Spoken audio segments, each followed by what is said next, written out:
And I asked the husband, how was that for you? Did you know about it? And he said, no, I didn't know. Every time I said this, she says, I'm an asshole.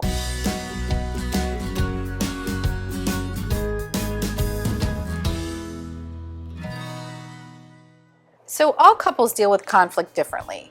Some scream out loud at each other, some fight very quietly. The question is, how do you know if the way a couple deals with conflict in their marriage is harmful, or if it's just part of the way that they dialogue together? It's useful to make a distinction between good fights and bad fights, okay? Now, a good fight, you can use a dramatic model, in movies, when the antagonist lovers are going at it, usually there's a turning point, where one says something from the heart and the other one's moved by it. And then it goes differently. And when they're finished, they wind up in a better place. A bad fight is they never do that. And they just keep going and going and going at it until they walk away in exhaustion, I'm less concerned by the style, unless of course anybody's in danger. But I'm more concerned about the repetition.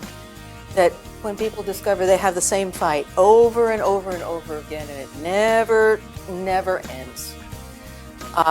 That's a lot of what I work on with couples, to break those cycles, to find, break them anywhere in the cycle, and you're helping.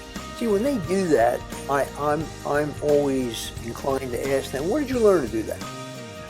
And back to family of origin. And then I say, wait a minute, you guys, don't you want to do it better than your parents? I like to find places in the cycle where somebody can recognize, oh, here we go again. And at that moment, they can do something different. That's an opportunity of recognition. It's an opportunity. Yeah. But I think that's that point of recognition of, oh, here we go again, is more important to me than the repetition. That repetition itself is not necessarily bad.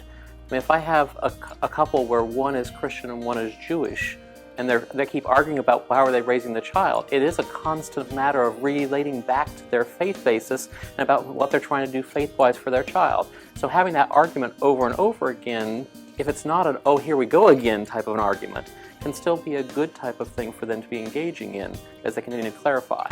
My sense is that when they have the same argument over and over again, it may be totally different subjects. Right. But the argument is what is over and over again. For example, they start with a difficult subject and they have a little bit of dialogue, and then one of them starts to get hot and the other one starts to get hot, and pretty soon they're off to the races.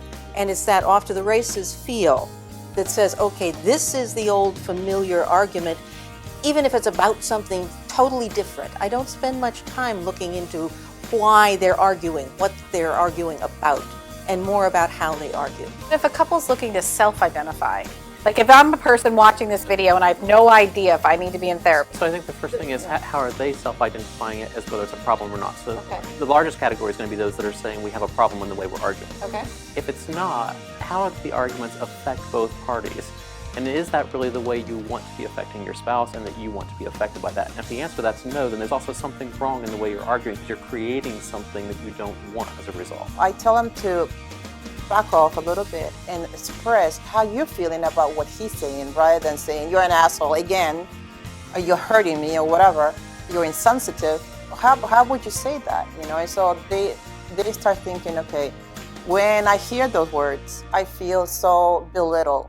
I feel ignored and insulted. I feel that there's no love. So, and I asked the husband, how was that for you? Did you know about it? And he said, no, I didn't know. Every time I said this, she says, I'm an asshole. And you know what? I become more of an asshole, she says, he says. So, sure, I mean, you're calling somebody something, he's going to become more of it, so. See, in that kind of situation, she's such a bitch, I would try and get him or her, whoever saying it, wait a minute, slow down a little bit. What's driving that anger? And usually it's a raw spot. And it's feeling, I feel deprived, I feel deserted. I think one of the challenges too is to get them to be doing what we're doing in the office at home and then bringing that experience from home back to the office to say how it's now actually worked not in the clinical setting too. And a lot of couples don't think of that as being part of the process when they first come in to see us. They think they're just going to come in and whatever they do for an hour a week, that's going to magically solve the situation. And it's that all around that's important. I had such a surprise last week when a couple came in and they did what they always do in the room, and I did the work that I always do with them in the room, and then come to find out they had actually saved it all for the room. And I was so happy. That's great.